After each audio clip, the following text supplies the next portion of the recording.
Hoy tenemos un super paseo que arranca por las tierras de la óptica, nos va a llevar por las montañas de la cinemática bidimensional para terminar en las aguas del cuerpo rígido. Ponete cómodo y arranquemos.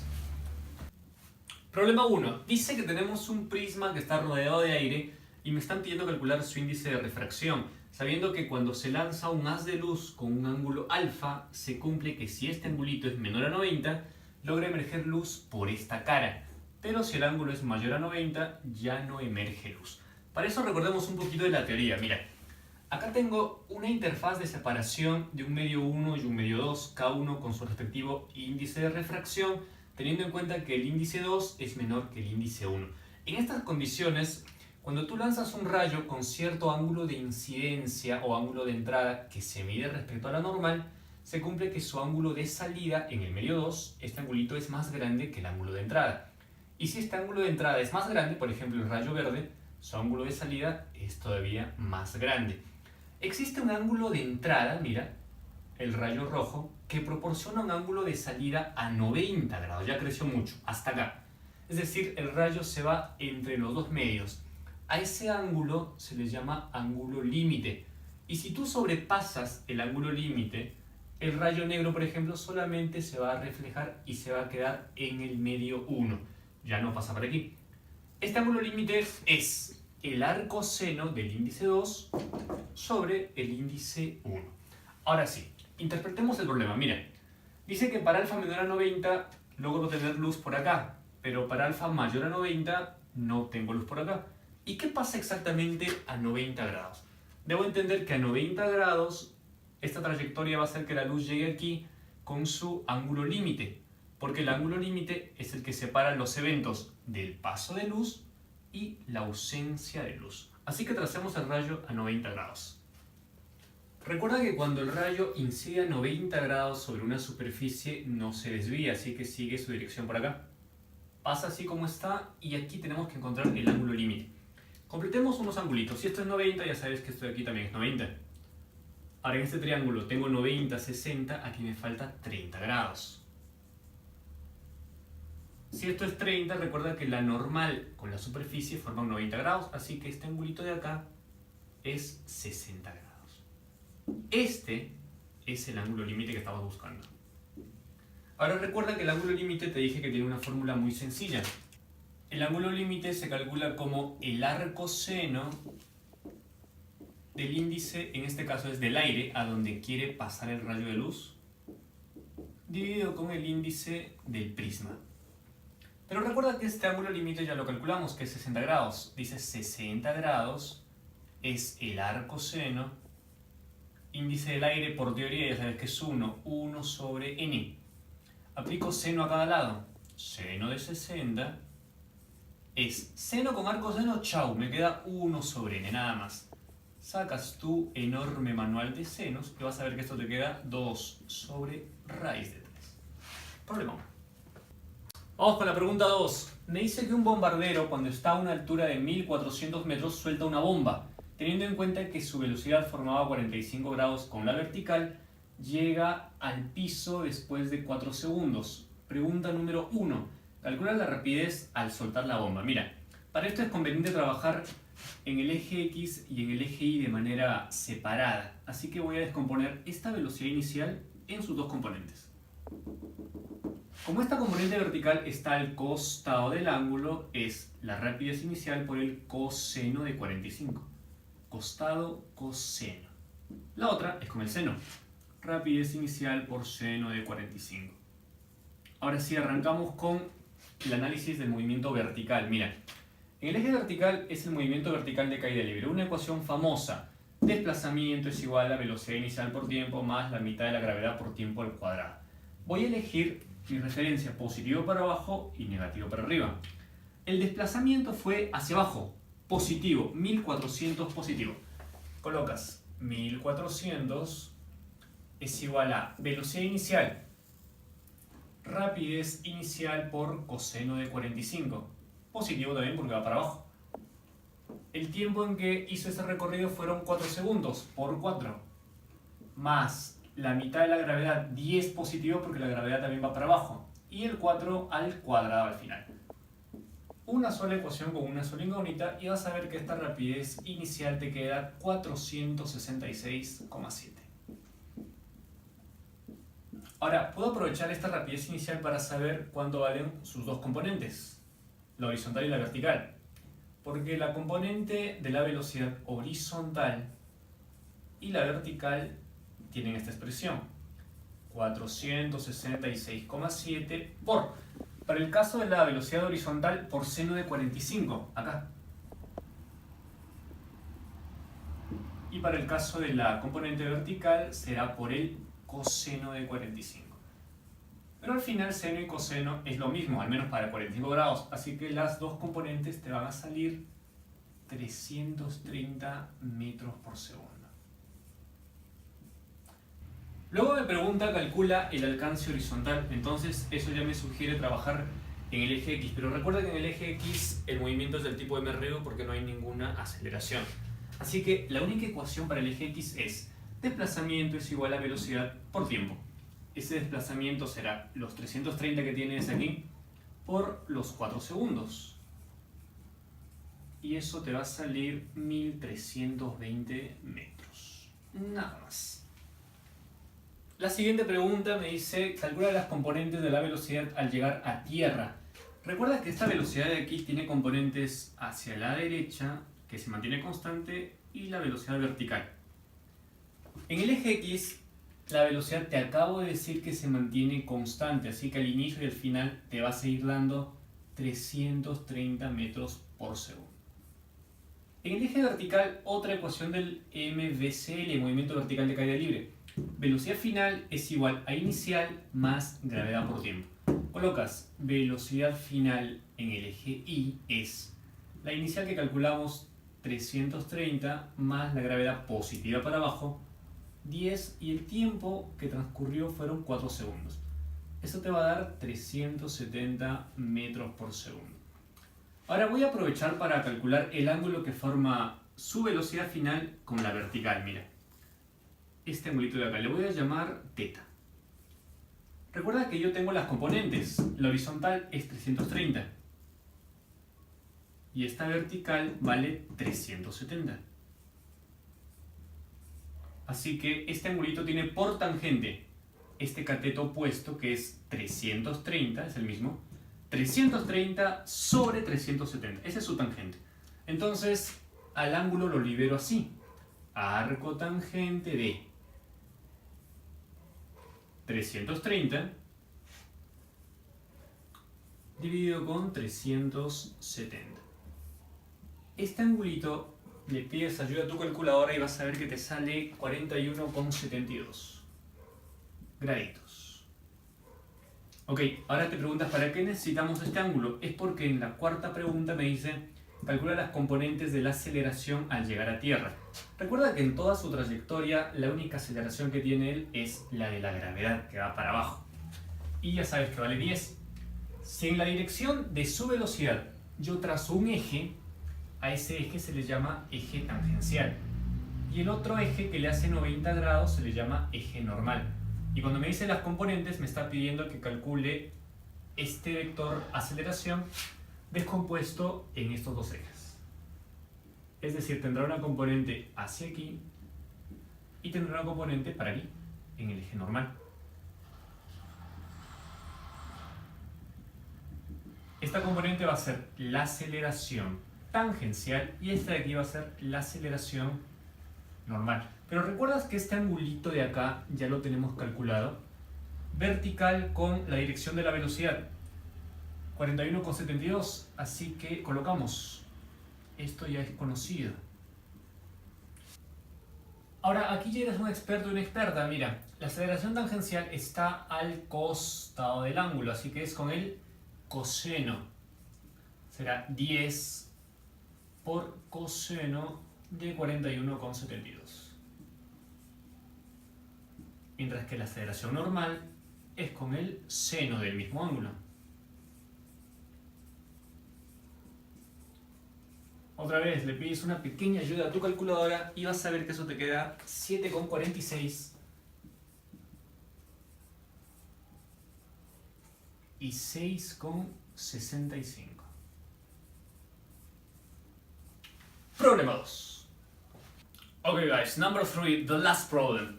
Tenemos dos cilindros que están unidos mediante una cuerda y me dice que no hay deslizamiento entre cilindro y cuerda, además que el sistema se va a liberar desde el reposo. Primero me está pidiendo que escriba las ecuaciones del movimiento, pero para eso necesito hacer el diagrama de fuerzas. Mira, el cilindro de arriba tiene su peso, ya sabes que va para acá, mg. Por la cuerda hay una tensión que va para aquí abajo. Y habrá acá alguna fuerza en la articulación que hace que esto no se caiga. Voy a llamarle F. Para el cilindro de abajo tengo también el peso que va para aquí. Como los dos cilindros tienen la misma masa, también tiene el mg, igual. Y también la tensión, la misma tensión pero hacia arriba.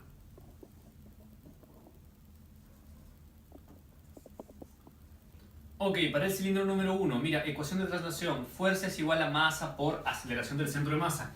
Pero sabes que su centro está articulado, así que lo siento, pero esto vale 0, tampoco existe fuerzas.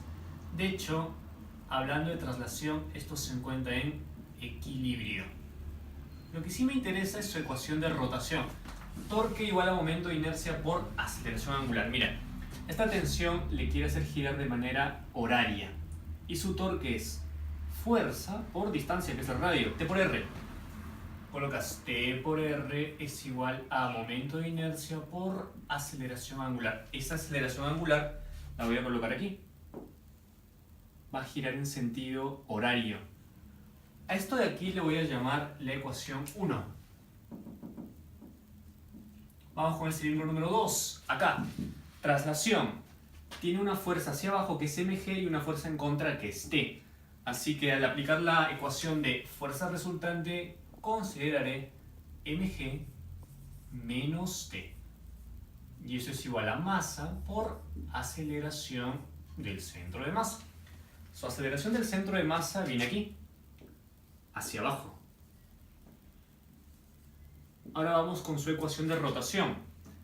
El único que le hace torque respecto a su centro de masa es la tensión, y esta tensión le quiere hacer girar de manera antihoraria hacia allá, así que tiene una aceleración de este tipo. Así que el torque que genera esta tensión es fuerza por distancia, T por R también. Colocas T por R es igual a momento de inercia por aceleración angular. Pero si te das cuenta, esta ecuación es una copia idéntica de esta de aquí. Es la misma tensión, es el mismo cuerpo, así que tiene el mismo momento de inercia y por lo tanto es la misma aceleración angular. La ecuación que sí merece llamarse 2 es esta. Entonces aquí arriba tengo la ecuación 1 y esta va a ser la ecuación 2. Tengo dos ecuaciones y mira cuántas incógnitas tenemos. Tensión, aceleración angular y aceleración del centro de masa.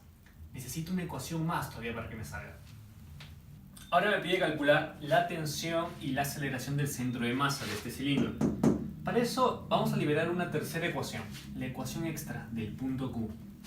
Recuerda que este punto que le pertenece al cilindro debe tener la misma aceleración de este punto, pero hablando de la cuerda. Deben tener la misma aceleración para que no exista deslizamiento. Si tuvieran aceleraciones diferentes, estaría deslizando uno respecto al otro. Pero la pregunta es, ¿cuánto vale la aceleración que tiene este punto de la cuerda? Mira, este punto tiene una aceleración que va hacia abajo, que es el mismo que este punto de aquí, de aquí, de aquí, de cualquier punto de la cuerda. Y puedo llegar incluso hasta acá. Y este punto, aprovechando la aceleración angular que tiene este cilindro, tiene una aceleración tangencial hacia abajo que es alfa por R. Así que nos mudamos de arriba hacia abajo. Esta de aquí también tiene alfa por R. Entonces, esta es la aceleración que también debe tener este punto, pero yo hablando del cilindro. Ahora dibujemos las aceleraciones que tiene ese puntito. Por un momento, olvídate que ese cilindro está girando, solamente se está trasladando hacia abajo. Entonces tiene una aceleración, que es exactamente la aceleración del centro de masa. Eso se debe a solamente la traslación. Queda contagiado ese punto de esta aceleración de aquí. Pero ahora, si te imaginas que solamente está rotando, olvídate que está trasladándose, solamente está rotando. Por culpa de esta aceleración angular, también él queda con una aceleración de subida, que es alfa por r, que va hacia acá. Esto se debe a la rotación. Si tú sumas estas dos aceleraciones, te tiene que dar lo que ya te expliqué aquí, alfa r hacia abajo, para que coincida con la aceleración de ese punto de la cuerda. Esta es la aceleración resultante.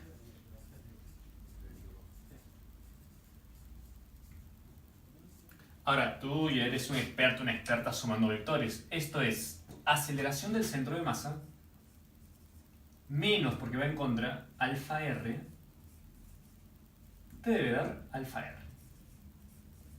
De manera que tenemos que la aceleración del centro de masa es 2 veces aceleración angular por radio. Esta sí es nuestra tercera ecuación, porque tiene que ver con las incógnitas de las que estábamos hablando, alfa y a.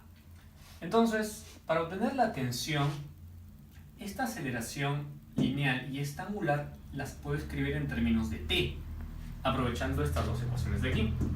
Por ejemplo, la aceleración del centro de masa la puedo escribir como mg menos t sobre m. Mira, mg menos t sobre m. Acá igual a 2 veces. Ahora necesito escribir aquí la aceleración angular. Voy a aprovechar la ecuación 1. Puedo escribirla como tr sobre i. Colocas tr sobre momento de inercia, pero recuerda que el momento de inercia para un disco es mr cuadrado sobre 2. Y todo esto por r. Ahora fíjate, se acaba el baile, r con r, chao arriba, chao abajo, m a la izquierda, m a la derecha, no me interesa nada. Me va a quedar nada más mg menos t es igual a, mira, 2 sobre 1 medio, eso es 4. Quedó vivo aquí la t. Genial. La tensión te va a quedar mg sobre 5. Nada más. Ahora, para calcular la aceleración del centro de masa, recuerda que esta aceleración está escrita aquí utilizando la tensión. Así que la puedes escribir así. mg menos t sobre m. Pero ya acabas de conocer la tensión, así que la puedes escribir así. mg menos mg quintos sobre m. Otra vez, lo siento, masita arriba, abajo, no me interesan. Me queda g menos g quintos. Así que la aceleración del centro de masa es 4 quintos de g. G es la gravedad. Por último, me pregunta, calcula la velocidad del cilindro inferior al haber descendido una distancia 10r. Cuando hablamos de traslación de un cilindro, si tú ya tienes la aceleración de su centro de masa, la puedes tomar como un simple punto, nada más. Yo sé que este cilindro está representado por este puntito, que es su centro de masa, que tiene una velocidad inicial de 0, porque me dice que parte del reposo. Luego descenderá 10r y llegará a tener aquí una velocidad final. Además, este puntito tiene una aceleración hacia abajo que hemos dicho que vale 4 quintos de g. Como yo no conozco el tiempo en que hace este movimiento, necesito una ecuación de la cinemática que no involucra el tiempo. Esa ecuación es esta. Velocidad final al cuadrado es igual a la inicial al cuadrado más el doble de la aceleración por el desplazamiento. Chao, velocidad inicial, ya te dije que vale 0. Entonces la velocidad final te va a quedar así. 2 veces aceleración, que es 4 quintos de g, desplazamiento, que fue 10r, y a esto vamos a sacarle una hermosa raíz. Listo, tenemos, mira, 2, 4, 8, 80, 5, 16, 4 veces raíz de gr. Así de fácil.